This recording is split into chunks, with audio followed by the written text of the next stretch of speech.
आप देख रहे हैं लाइव इंडिया हर पल। नमस्कार, लाइव इंडिया में आपका स्वागत है। मैं अनिल सम्राट। आज विश्व पर्यावरण दिवस है और इस विश्व पर्यावरण दिवस पर बिहार सरकार के सहकारिता मंत्री रामकृपाल यादव ने पर्यावरण संरक्षण का संदेश दिया। पटना के गांधी मैदान स्थित गेट नंबर 12 के पास उन्होंने पौधरोपण किया। इस मौके पर मंत्री ने लोगों से अपील की कि ज्यादा से ज्यादा पेड़ लगाएं और धरती को हरा भरा रखें। गांधी मैदान में आयोजित कार्यक्रम में मंत्री रामकृपाल यादव ने कहा कि आज पर्यावरण बचाना सबसे जरूरी है। हरित बिहार का संकल्प तभी पूरा होगा जब हर नागरिक वृक्षारोपण में भाग ले। उन्होंने कहा कि आने वाले पीढ़ियों को स्वच्छ और सुरक्षित माहौल देना हमारी जिम्मेदारी है। आज 5 जून है, विश्व पर्यावरण दिवस मनाया जा रहा है। पूरे दुनिया में मनाया जा रहा है, भारत में भी मनाया जा रहा है। माननीय प्रधानमंत्री जी ने इसको बहुत ही ढंग से मनाने के लिए सभी लोगों को आग्रह किया है और हम सब लोग आज अपनी माँ के नाम से पेड़ लगाया, गांधी मैदान में लगाया। हमारे पार्टी के मंडल के माननीय अध्यक्ष मनोज गुप्ता जी के नेतृत्व में यह कार्यक्रम संपन्न हुआ।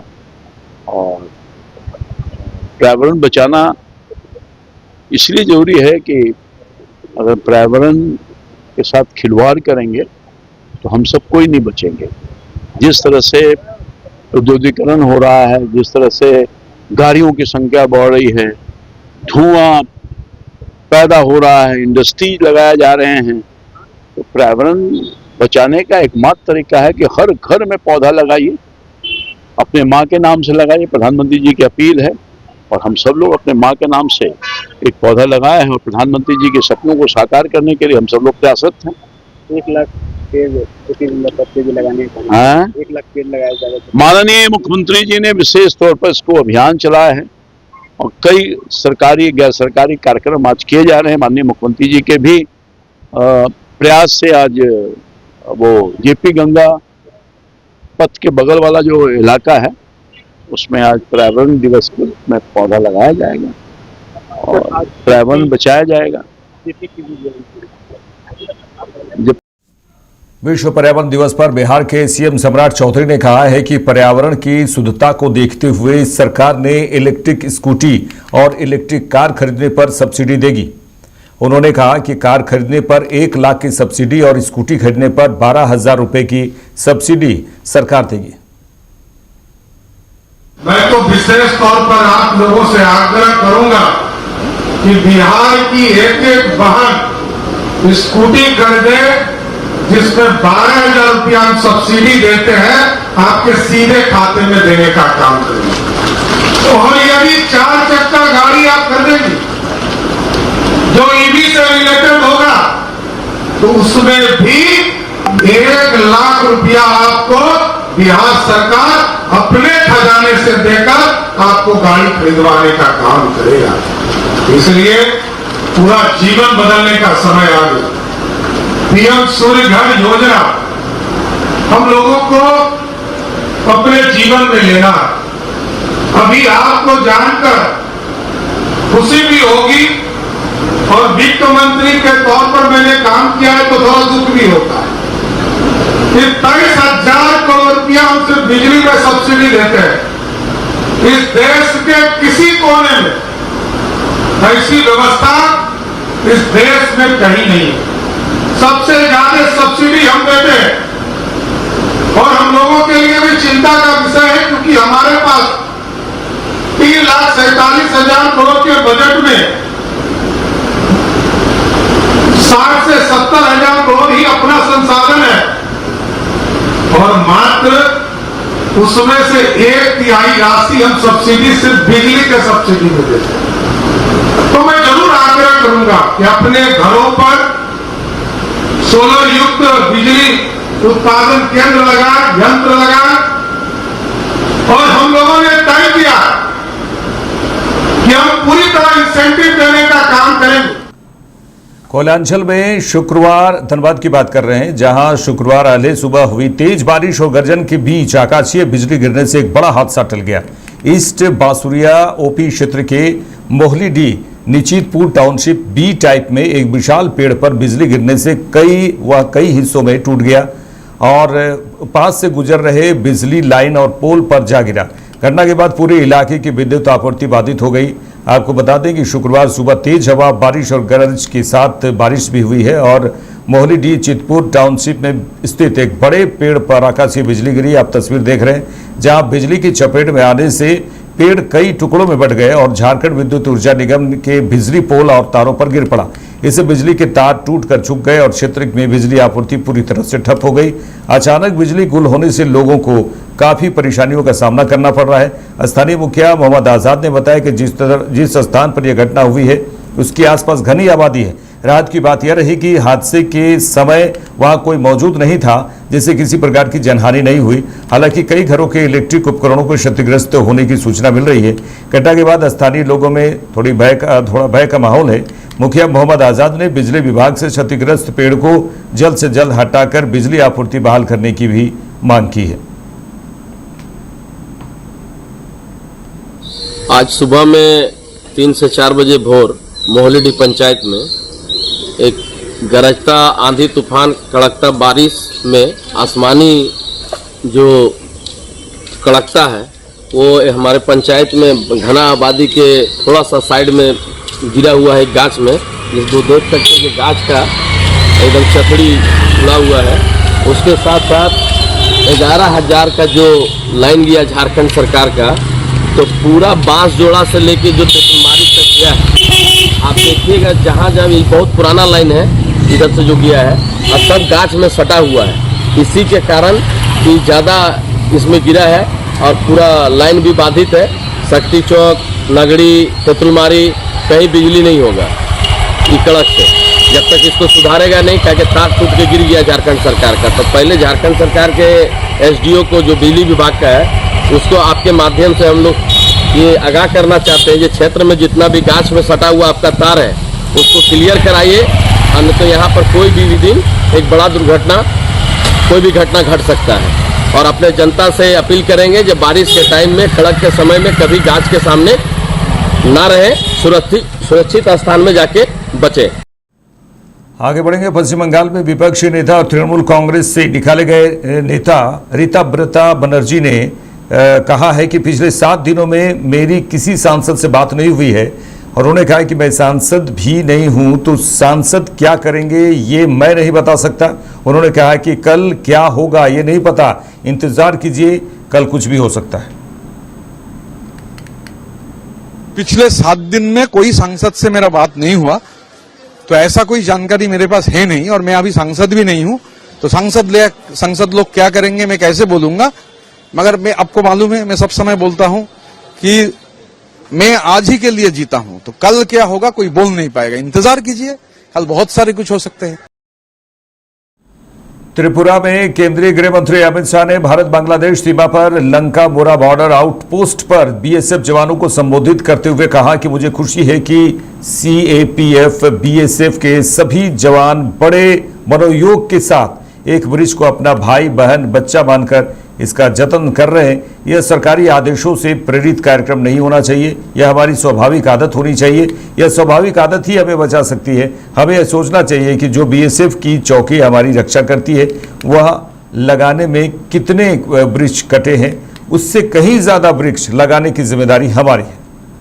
मुझे आनंद है कि सीएपीएफ के सभी जवान, बीएसएफ के सभी जवान बड़े मनोयोग के साथ एक वृक्ष को अपना भाई बहन बच्चा मानकर इसका जतन कर रहे हैं। और ये सरकारी आदेशों से प्रेरित कार्यक्रम नहीं होना चाहिए, ये हमारी साहजिक आदत होनी चाहिए और ये साहजिक आदत ही हमें बचा सकती है। हमने सदैव ये सोचना चाहिए कि जो बाढ़ हमारी सीमा की रक्षा करता है, जो बीएसएफ की चौकी हमारी सीमा की रक्षा करती है, वो लगाने में कितने वृक्ष कटे हैं, इतने वृक्ष लगाने की जिम्मेदारी हमारी है। इससे कई ज्यादा वृक्ष लगाने की जिम्मेदारी हमारी है। पश्चिम बंगाल की बात करें तो तृणमूल कांग्रेस से निष्कासित नेता संदीपन साहा ने कहा है कि हमारा यही कहना है कि अगर किसी पर कटमनी या अन्य कोई आरोप है और उसमें कोई दोषी है तो उसके खिलाफ प्रशासन को कार्रवाई करनी चाहिए, लेकिन जो लोग निर्दोष हैं उन पर कोई फर्जी आरोप लगाकर कार्रवाई नहीं की जाए, इस ओर भी प्रशासन को नजर रखना चाहिए। उन्होंने कहा कि यदि कोई दोषी है तो उस पर कार्रवाई करनी चाहिए, इससे समाज अच्छा होगा। देखिए, हम लोग का यही कहना है कि अगर कोई कटमनी या ऐसा कोई आरोप किसी के ऊपर लगता है और उसमें अगर कोई बेस है तो प्रशासन व्यवस्था लेगी, लेकिन जो लोग निर्दोष है उनके ऊपर ऐसा कोई फॉल्स आरोप लगा के कुछ ना हो, इसका भी नजर प्रशासन को रखना चाहिए। अगर कोई दोषी है, कोई ऐसा काम किया है, चाहे वो कोई भी हो, उसके खिलाफ प्रशासन एक्शन ले, इससे समाज अच्छा हो। दिल्ली में बीजेपी के राष्ट्रीय अध्यक्ष नितिन नवीन ने विश्व पर्यावरण दिवस पर एक पेड़ मां के नाम अभियान के तहत पौधरोपण किया। बीजेपी के राष्ट्रीय अध्यक्ष नितिन नवीन ने कहा कि विश्व पर्यावरण दिवस के मौके पर हम निश्चित रूप से हर साल पेड़ लगाने का काम करते रहे हैं। प्रधानमंत्री ने इसे एक जन आंदोलन का रूप दिया है। जब उन्होंने एक पेड़ मां के नाम लगाने का आह्वान किया तो उन्होंने देश के लोगों को इस पहल से जोड़ा है। उन्होंने कहा कि मेरा मानना है कि सभी नागरिक अपनी मां की याद में पेड़ लगाने के इस अभियान में शामिल होंगे। पर्यावरण को लेकर वैश्विक चिंता को देखते हुए प्रधानमंत्री की यह पहल अब देश के नागरिकों की भागीदारी से चलने वाला एक कार्यक्रम बन गया है।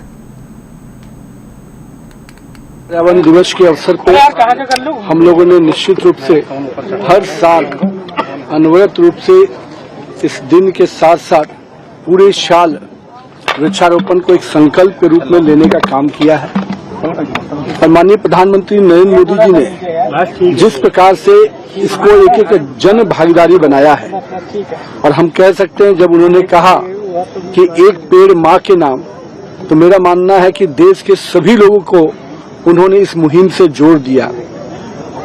और मैं मानता हूं कि हर व्यक्ति अपने मां, उनके मन में उनके मां के प्रति जो स्थान होता है, वो स्थान से इस वृक्षारोपण को जोड़कर एक बड़ा संदेश है। और मैं मानता हूं कि इस अभियान में पूरा देशवासी अपने मां की स्मृति को याद करने के लिए और कहीं न कहीं मां के स्मरण को अनवरत अपने दिल और अपने मन में बनाए रखने के लिए इस वृक्षारोपण के मुहिम से जुड़ना बहुत ही सार्थक प्रयास है इस दिशा में।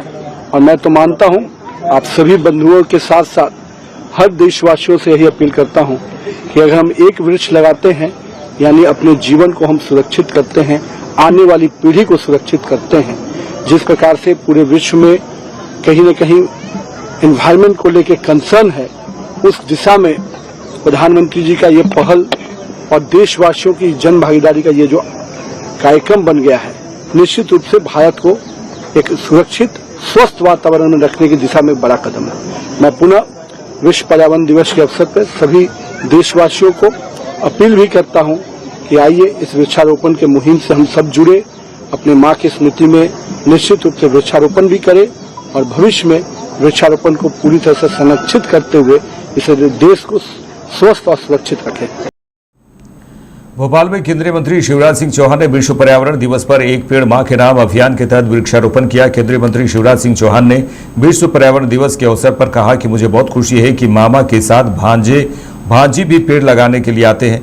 पर्यावरण बचाएं, बिना धरती नहीं बचेगी, दुनिया जाग जाए, इतना मैं निवेदन करना चाहता हूं कि रोज नहीं तो कम से कम अवसरों पर, जन्मदिन पर, शादी की सालगिरह और वर्षगांठ आदि पर जरूर पेड़ लगाएं।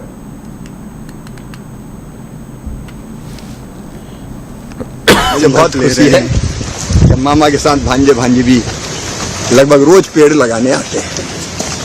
और भोपाल में रहता हूं तो भोपाल में, दिल्ली में रहता हूं तो दिल्ली में, अन्यथा कहीं भी जाता हूं वहां पेड़ लगते ही। सर, लोगों को क्या संदेश देना चाहेंगे इस आज पर्यावरण दिवस के अवसर पर? पर्यावरण बचाए बिना धरती नहीं बचेगी,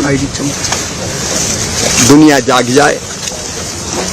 और इतना मैं निवेदन करना चाहूंगा, रोज नहीं तो कम से कम जीवन के विशेष अवसरों पर, जन्मदिन, बच्चों के जन्मदिन, शादी की वर्षगांठ, इन पर पेड़ जरूर लगाएं।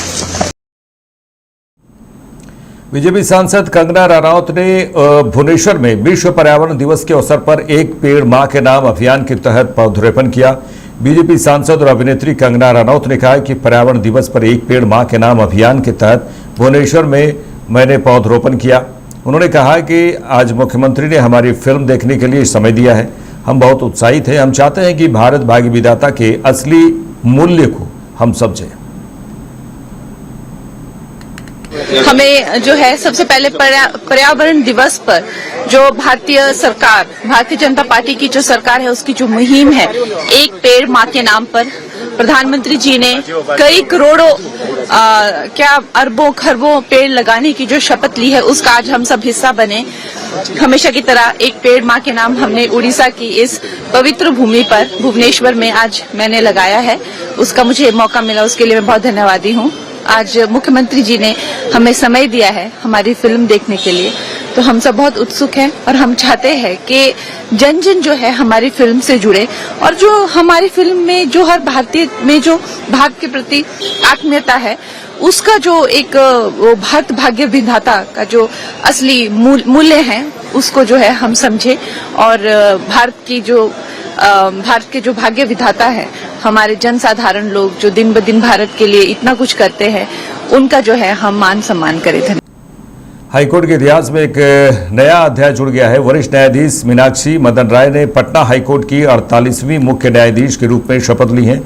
राज्यपाल राजेंद्र विश्वनाथ अर्लेकर ने राजभवन में मीनाक्षी मदन उन्हें पद और गोपनीयता की शपथ दिलाई है। उनके साथ शपथ ग्रहण समारोह में मुख्यमंत्री नीतीश कुमार, माफ कीजिएगा, पूर्व मुख्यमंत्री नीतीश कुमार, डिप्टी सीएम, कई मंत्री, न्यायाधीश और वरिष्ठ अधिकारी मौजूद थे।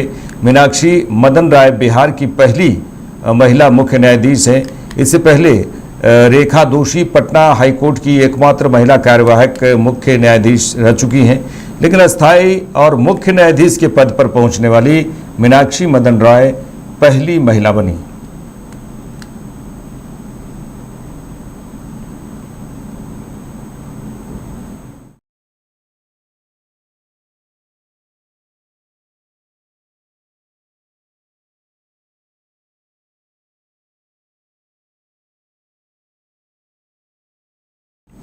आरजेडी प्रमुख लालू प्रसाद यादव और पूर्व सीएम राबड़ी देवी दोनों के सिक्योरिटी को कम किया गया है, जिसको लेकर राजनीतिक गलियारों में चर्चा जोरों पर है।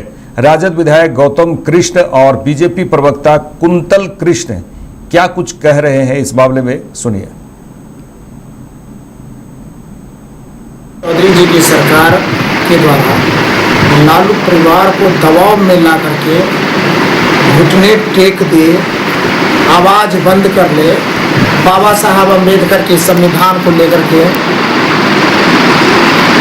गरीब गुरबों की आवाज उठाने वाले राष्ट्रीय जनता दल के नेता का आवाज बंद हो जाए, बस एक तरफा मुहिम चलाना शुरू कर दिए हैं सम्राट चौधरी जी की सरकार।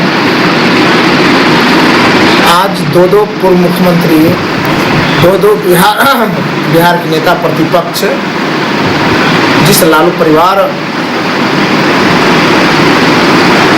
कि ये लोग अपनी वैचारिक विरासत को संभाल करके चल रहे हैं, उसके आवाज को आप क्या करना चाहते हैं? बंद करना चाहते हैं और उनको दबाव में लाना चाहते हैं। क्या सम्राट चौधरी जी का काम यही बच गया है? जहां गरीब गुरबा, गरीब वंचितों के लिए काम करने की जरूरत है, बेरोजगारों के लिए काम करने की जरूरत नहीं है, पलायन रोकने के लिए काम करने की जरूरत है, बहन बेटियों की सुरक्षा के लिए काम करने की जरूरत है, कल कारखाने लगाने की जरूरत है। इन चीज़ों पे कोई ध्यान ही नहीं है। ध्यान है तो लालू परिवार, राबड़ी देवी जी का आवास, तेजस्वी यादव जी, हरा गमछा यादव को टारगेट करो, यही काम बचा है सरकार का। क्या ये दुर्भाग्यपूर्ण है? नहीं, जिसको जिस स्तर की सिक्योरिटी की आवश्यकता है उसको तो इतनी सिक्योरिटी है ही। लालू परिवार को अगर पूरा मिला दे तो लालू यादव, उनकी पत्नी तेजस्वी यादव, उनके भाई तेजस्वी यादव की बहन, तेजस्वी यादव की धर्मपत्नी, सबको मिला जुला करके 100 लोग से ज्यादा हैं उनकी सुरक्षा में। और अब क्या चाहते हैं? लालू परिवार बिहार में सत्ता को अपनी बपौती समझ के रखता है। जिसके लिए जो आवश्यक है सरकार वो काम कर रही है, चाहे आवास देने की बात हो, सुरक्षा देने की बात हो, सरकार अपनी जिम्मेदारी बखूबी समझती है। और अगर आप बिहार की सरकार को अपनी बपौती समझ लेंगे तो ये तो अब बर्दाश्त नहीं होगा। बिहार में नियम कानून के ऊपर अब कोई नहीं है। मेरे साथ इस बुलेटिन में इतना ही। देश दुनिया की तमाम खबरों के लिए देखते रहिए लाइव इंडिया। नमस्कार।